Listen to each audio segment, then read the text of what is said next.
کہتے میں نے سنا تھا کہ نافرمان کی روح بہت مشکل سے نکلتی ہے اور جو نیک لوگ ہوتے ہیں ان کی روح آسانی سے نکلتی ہے.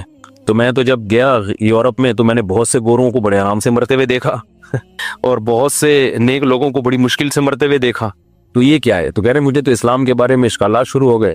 میں نے کہا آپ نے جن سے یہ تقریر سنی ہے نا کہ نیک لوگ کی روح آرام سے نکلتی ہے، بروں کی مشکل سے نکلتی ہے، انہوں نے آدھی بات بتائی ہے، پوری نہیں بتائی. میں نے کہا یہ تو صحابہ کے دور میں نے کہا اگر آپ حدیثیں پڑھ لیتے ایک آیت سے کبھی تھوڑی مسئلہ حل ہوتا ہے. آپ کسی کی ایک بات لے رہے ہیں، دوسرے موقع پہ جو اس نے تشریح کی ہے وہ آپ نہیں لے رہے. میں نے کہا معاذ اللہ، اگر کسی کی کوئی موت کی کسی کو بہت تکلیف ہو رہی ہے، یہ اس معاذ اللہ اس کے برے ہونے کی علامت ہے، تو یہ تو پھر کفر ہے. حدیث میں آتا ہے کہ آپ صلی اللہ علیہ وسلم کو موت کی تکلیف دوسروں سے زیادہ ہوئی ہے. آپ صلی اللہ علیہ وسلم فرمایا اوعکو کما یوعکو رجلان منکم، مجھے بخار میں اتنی تکلیف ہوتی ہے جتنی تم میں سے 2 آدمیوں کو ہوتی ہے.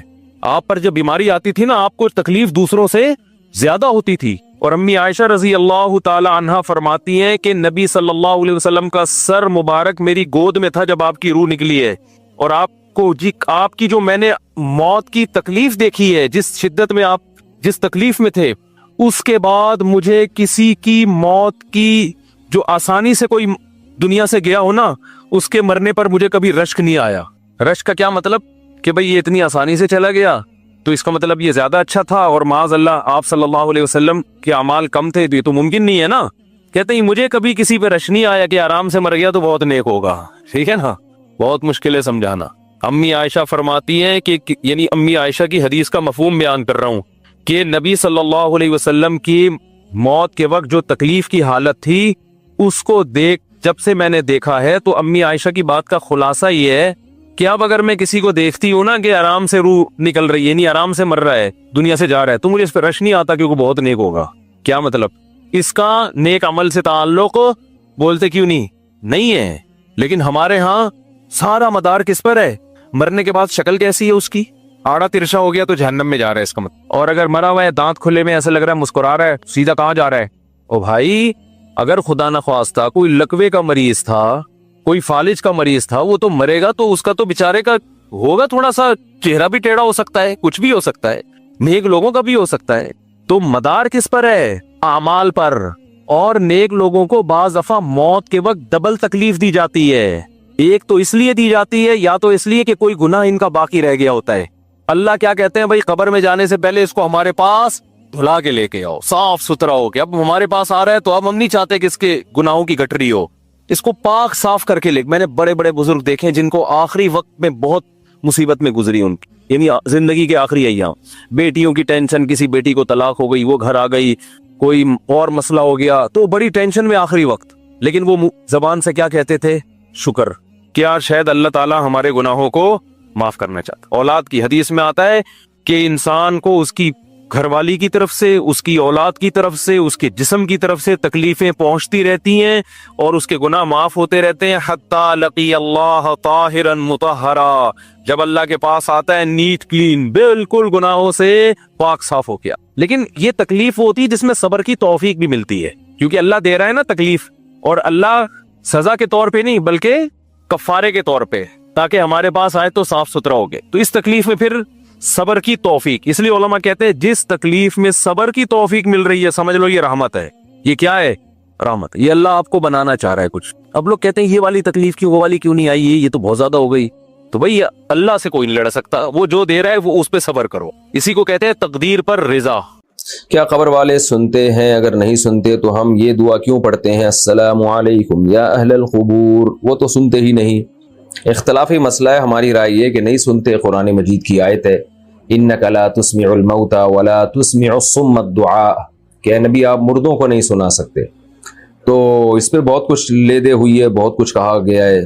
تو احادیث میں بعض جگہ سننا بھی ثابت ہے.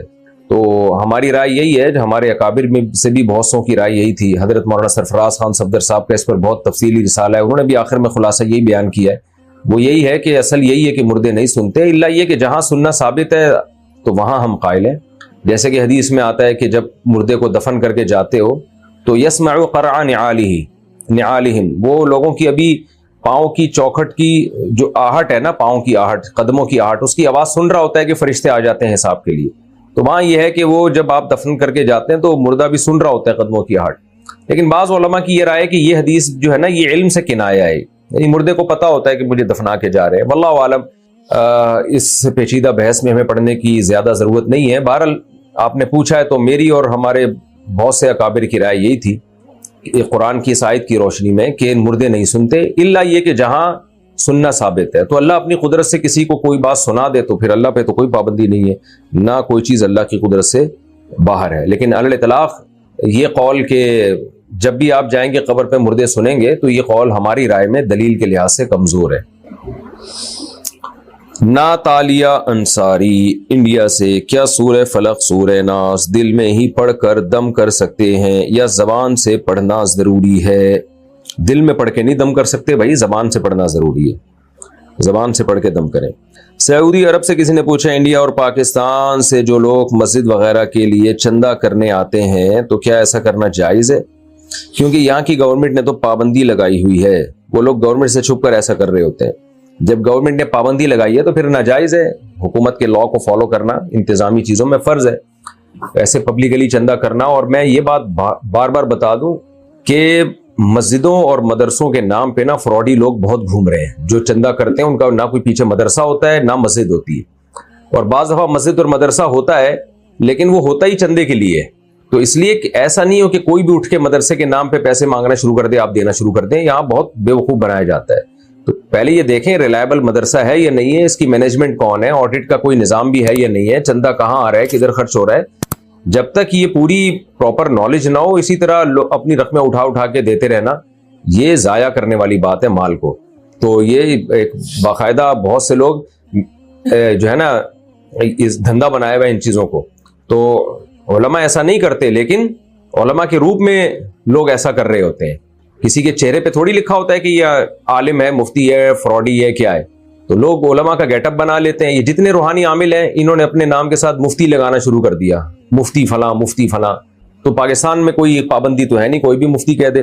حالانکہ روحانی عامل تو شریف انسان ہو، یہ بڑی مشکل سے، یعنی بہت ہی کوئی ایسا ریئر کیس ہوگا تو ہو گیا ہے گا، ورنہ مفتی کہاں سے ہو گیا وہ. تو اب روحانی عاملوں پہ میں مزید زیادہ نہیں بولتا. تو اس لیے جو ہے نا یہ جو بعض لوگ ایسا کرتے ہیں کہ چار دیواری کھڑی کی اور کچھ یتیم بچے لا کے رکھ دیے اور پھر نوٹ چھاپنے کی مشین بن جاتے ہیں. لوگ ان یتیموں کے چہرے دیکھ دیکھ کے پیسہ دے رہے ہوتے ہیں. وہ جو مدرسے کا